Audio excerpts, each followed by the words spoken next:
24 तास प्रत्येक घडामोडीवर लोकप्रवाहाची नजर।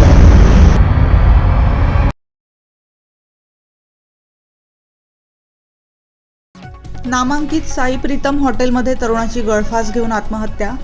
वडाळा नाका येथील नामांकित साई प्रीतम हॉटेलमध्ये एका 45 वर्षीय तरुणाने गळफास घेऊन आत्महत्या केल्याची घटना रविवार दिनांक 29 दुपारी उघडकीस आली। या प्रकरणाची नोंद मुंबई नाका पोलीस ठाण्यात करण्यात आली असून आत्महत्येमागील नेमके कारण अद्याप स्पष्ट झालेले नाही। मृताचे नाव अजीज अलीम पठाण, वय 45, राहणार मुंबई असे आहे। पोलिसांनी दिलेल्या माहितीनुसार पठाण हे शनिवारी मध्यरात्री 2 सहकाऱ्यांसह हॉटेलमधील रूम क्रमांक 124 मध्ये उतरले होते। रविवारी सकाळी तिघांनी हॉटेलमध्ये नाश्ता केला, त्यानंतर दोन्ही सहकारी काही वेळासाठी बाहेर गेले।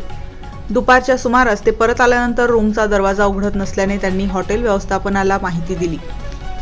हॉटेल मालकाने दरवाजा उघडला असता अजीज पठाण यांनी गळफास घेतल्याचे आढळून आले।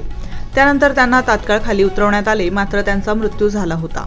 दरम्यान अजीज पठाण यांची सासरवाडी जुने नाशिकमधील बागवानपुरा परिसरात असल्याची माहिती समोर आली आहे।